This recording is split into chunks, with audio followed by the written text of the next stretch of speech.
Hey folks, Matt here. This is an update on my health since I last had chemo off, which was a little over a week ago. So probably a week and a half now. I'm due to go back on chemo in today's Monday, Tuesday, Wednesday, Thursday. Thursday's when I go back on, so probably 3.5 days. Geez, where'd I leave off? Okay, so chemo came off pretty well. They always give me fluids now when I come off, so I don't get dehydrated. After I came off, I drove up to New Hampshire to spend time with a friend and her family, and that went really well. I was up there for, I think, 5 days, and a lot of it was just relaxing time. And a lot of laughing. I know I just uploaded a video to my Rumble channel that you should check out because it goes over everything that I do health-wise. But the one thing I forgot that I really wanted to add was laughing. I don't know if this is true. If it is, it's probably anecdotal evidence anyway, but I heard a story of a guy who was diagnosed with cancer, may have been terminal, I don't know. But I think it was, in the story, I think it was terminal. And supposedly there was nothing he could do. So he just went home and he decided he was going to laugh as much as possible. He watched funny movies, he listened to comedy, and he laughed as much as he could. So, when I was up in Vermont and when I was up in New Hampshire with my friend Lisa and her family, it was just all laughing, it's jokes all the time and laughing at this or that or finding the humor in literally everything. So New Hampshire and Vermont were just full of laughs, really, they were. And that's one of the things that I'm doing to help heal my body. And it alleviates stress, it relaxes you, it calms you, and it puts you in a happy state of mind, a happy place. So that's super important, I think. And there's some pictures on my Facebook wall that reflect the serious laughing that we did. Some of the faces that we're making, it's all in good fun and to have fun and relax. So that said, most of my time up in New Hampshire was spent laughing and making jokes and doing silly things and funny things and having fun. It wasn't all like that, but a lot of it was. A lot of the time was spent laughing, and so that was good. A lot of relaxing time in Vermont and in New Hampshire. But I want to personally say thank you to Lisa for inviting me, and her kids, Robbie, Katie, Riley, Sean, her parents, Patty, who used to be my lunch lady in school. They had me and invited me into their personal family space, and that was very kind of them and very thoughtful.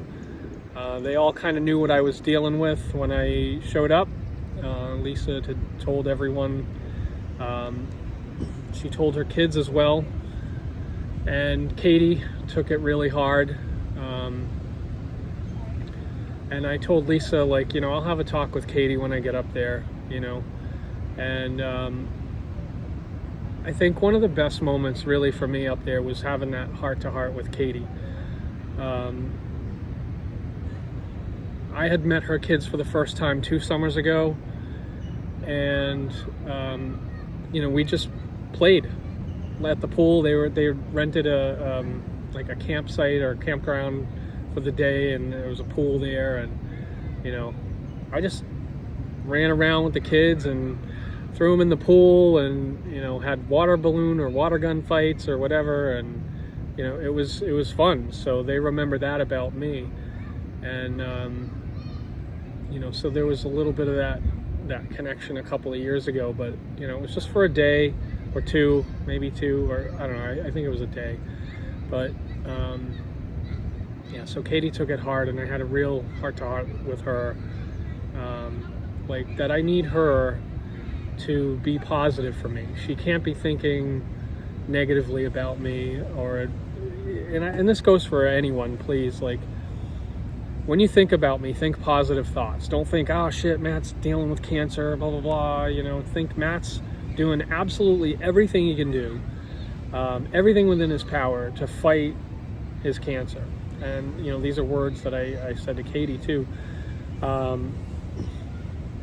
Like that, like, think about me in a positive way, in a positive light, because that overall, the more people that think about me in a positive light when they hear this, it's going to raise the overall vibration around me. So anyone listening to this, please think about me in a positive light. It's super important. It's almost like prayer, you know. It's the power of intention, and I want you to laugh when you think about me for whatever reason. Like, find something about me. With Sam's girlfriend Dove, her son Dante, he drew this portrait of me that made me, you know, it's accurate, but it's not at the same time. But he made me look like this, like a comic book character type person, or like a cartoon scumbag skater kid from like the 80s.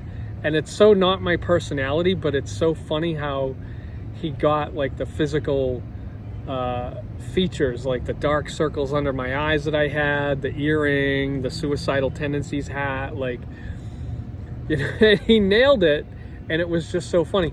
And we couldn't stop laughing at it. It was so funny. So, like, I'm laughing at myself in that situation. I legitimately thought that his drawing was hilarious. So, you know, if I can laugh at myself, I want you to find something about me to laugh at too, whatever it is. Maybe it's a time that we had, or a joke that I made, or something that I said. Like, you know, that's the way that I want you to think about me, positively. Or, you know, think about a positive time that we had. You know, maybe I said something to you to encourage you, or make you think a different way, or something, right? Whatever. I want you to think about me in a positive light. So that, again, raises my overall vibration and the vibration of everyone around me.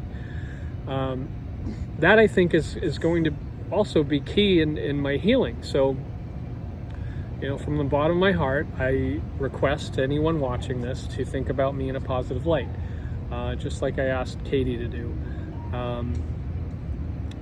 So, I don't know, it's weird. I never had a daughter. I had two sons. They're fully grown now. But, you know, Katie kind of feels like a daughter to me. And that's a different experience coming from a parent, you know. She cares about me a lot, and I really appreciate that she has that kind of care for me. So her and her mom, both of them. And I know her other kids, and I know her parents, Lisa's parents and Lisa's other kids, all care about me, and that's wonderful. It's just that there's a special connection between Lisa and Katie and I, and it's an interesting dynamic. It's really like having a daughter that I never had. So that's helpful in a way. That's helpful to my healing, because you know, I may have had a daughter once, and I don't know, who knows. I won't go into that, but anyway, so a lot of laughter, a lot of having fun, a lot of good times, and they were kind enough to invite me to their Lisa's parents' 50th anniversary party, which was great. I met a lot of their family, and then the next day we did a barbecue. And this is about the time that I discovered that I had a tick bite. Right about here, there was I noticed, when I got back from Vermont, I was sitting in my computer chair, I caught a wood tick crawling. First it was across my back, and then it was on my stomach, and that's where I pulled it off. It doesn't look like it had bit me, but there was, when I popped it, there was dried blood in there. And I was like, that's weird. Like, if it bit me, there wouldn't be dried blood in there. That's an old blood meal. So whatever. But there was another time that I had a tick, and that may have bit me. I don't know. Either way, it wasn't too long before the wood tick coming back from Vermont. So there were 2 ticks on me at 2 different times. One of them was right when I got back from Vermont. There was something right literally next to my right nipple that I thought might be a bite, but it didn't look like it. It just kind of, like, it was raised a little bit, like it could have been a bite, but it could have also been some sort of irritation. Anyway, that's where the bullseye formed, and I saw it a few days later after being up in New Hampshire with Lisa and her family. And immediately I was like, shit, I gotta go to the walk-in clinic and get some doxycycline for this. It's not my first tick bite. It's my first bullseye, but it's not my first tick bite.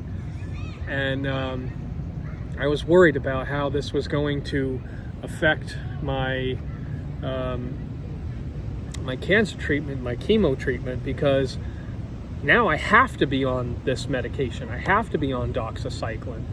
I've got to get rid of what the doctor diagnosed as Lyme disease. I don't know if that's exactly what it was. I'm not the medical expert, but you know, I did tell the doctors, I saw 2 of them when I went in the walk-in clinic. I did tell them, look, I'm on chemo, I'm on Fulfuri, whatever it is, and you know, I'm on all these other medications. Like, please make sure the doxycycline doesn't conflict with any of that. And he ended up prescribing me like a 30-day supply of doxycycline. Now, when I got back, I went to the barbecue.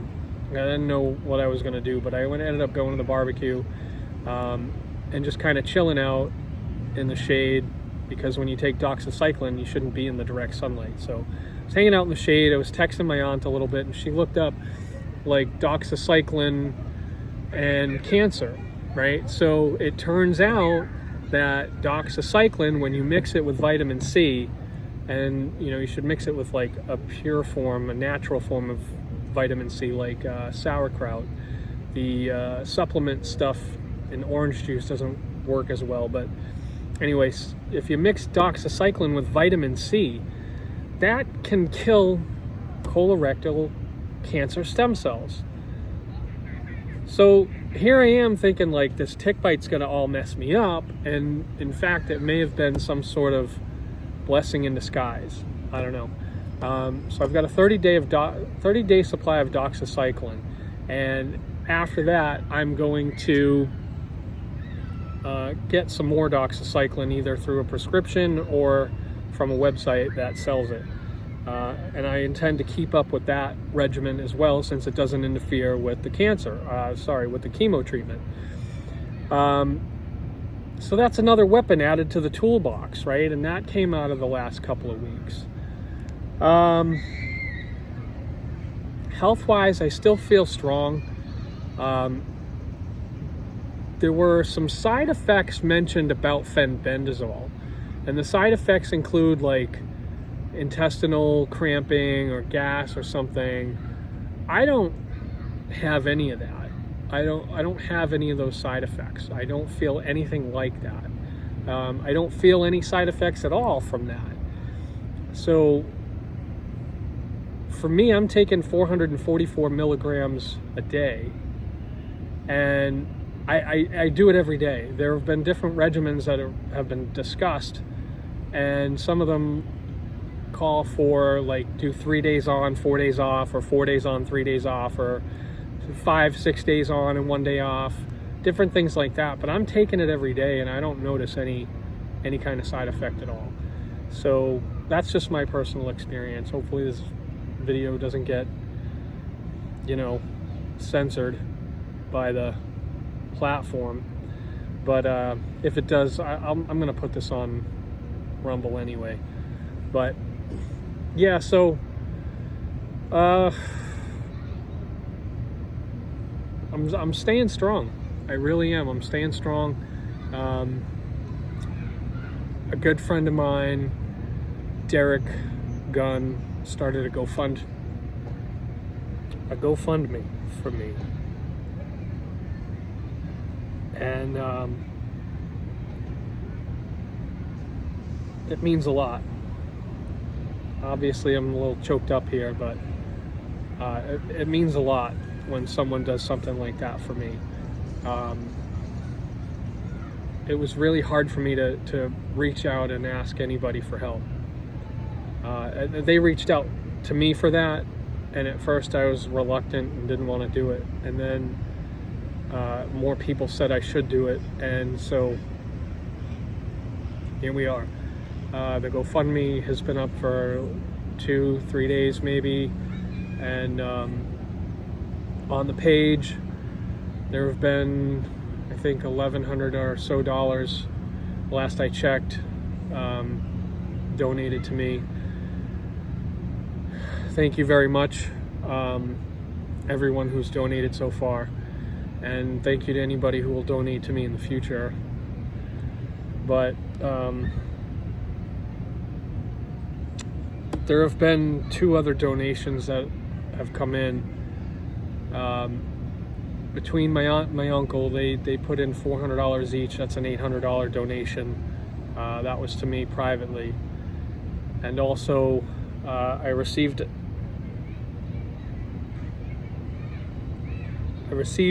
check for $5,000 from a good friend.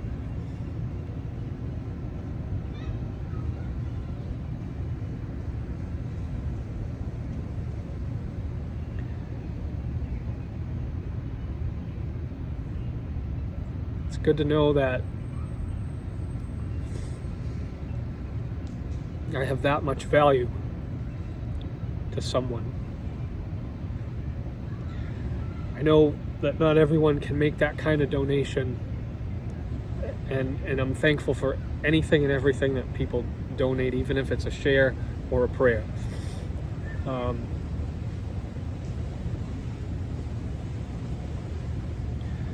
But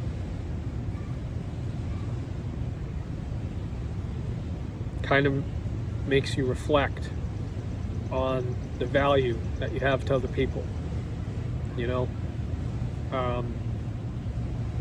And I understand my value to other people is different from person to person, and it all matters. But when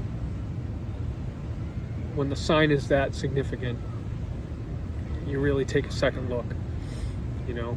You really start to think about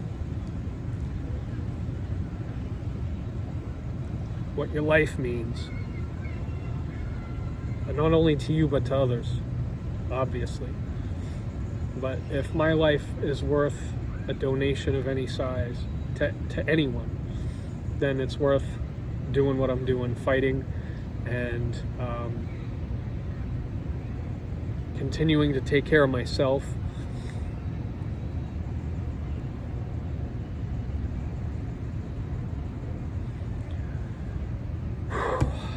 It's heavy stuff sometimes to think about.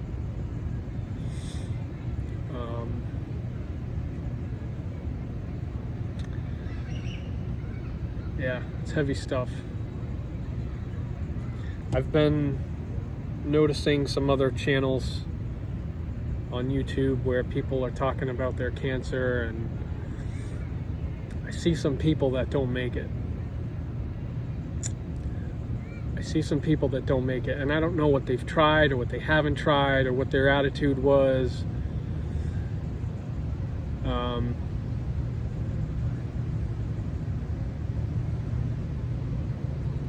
But I realize that every day that that's a possibility, that I might not make it. And that's why I try to do the best that I can do every day for myself and for everyone who cares about me. I'm sticking to everything that I'm doing. I'm sticking to the medications. I'm sticking to the chemo. I'm sticking to the diet. I did cheat a couple of times over the last couple of weeks, but it's more because I was away from home and not close to my refrigerator where I had good food. But you know, when it comes down to it, that's kind of making an excuse. I could have been more diligent about it, but you know, I'm back to it. I'm sticking to it. I'm in it better now than I was before because I've incorporated more things, and you'll hear about that in the regiment video on Rumble, and I'll try to link that below. But yeah, so it's pretty much, I've gone on for 20 minutes now. That's pretty much my health update since the last time. Sometimes there's just so much going on, and you know, I'm keeping busy, and I'm connecting with people, and you know, laughing and having fun, and you know, making real, genuine, good connections with people, and I'm doing it all. Everything that I can do, I'm doing it all. Not gonna stop, not gonna quit, and I have full faith that I will heal myself within, I want to say 3 to 6 months, but I also want to say 3 to 4 months from the time that I started chemo, because I don't want to be on chemo. I know it's poison, and I know it's hurting my body in other ways, which is why I'm trying to combat that hurt with food and other things that will help, but I don't want to be on chemo. I decided that I wasn't going to not do it because there is some benefit to it. It's not the best thing to do, but when you counter it with food and other things that will help repair your body, then it's not a waste, and you should do it. At least that's my opinion. At first I didn't want to. At first I was against it, and I said, no, I'm just going to do all holistic. But then I heard from people that had done both, and you know, said, look, the damage that was done to me by chemo wasn't very bad or negligible, or I didn't notice anything, and I did all of these other things. So I was like, all right, well, if that's a possibility, then you know, maybe I can do that. So that's why I'm doing chemo and everything else, because it will help. It will help kill some of the stems, some of the cancer cells. It will reduce the size of the tumors. But I want to be on it for as short a time as possible, and I want it to do its job more effectively, which is why I'm combining everything else with it. So that said, I'm gonna leave the video here. I'll be on, like I said, chemo again in about 3 days, and whenever anything else happens, I'll make an update about my health. But thank you for watching. If you would kindly do so, please at least share the link to my GoFundMe page, because shares mean a lot. That helps get visibility, and even if you personally can't donate anything, sharing it with your friends, maybe sending a private message, hey, this is my friend, he could really use some help right now, if you can. Or even just ask them to share it. That's all. Hey, this is my friend's GoFundMe. Do you think you could share it to some people that you know, or on your Facebook page or whatever? That would be really helpful. So shares and prayers are helpful and well accepted, and any kind of financial donation is greatly appreciated as well. Thanks for watching. Thanks for helping in any way. Friends can always reach out to me. And even if you're seeing my video for the first time, but you relate to any of this, or you're thankful for any of this, or my story touches you in some way, you're a friend. So reach out to me, say hi, leave a comment, whatever. Thank you so much.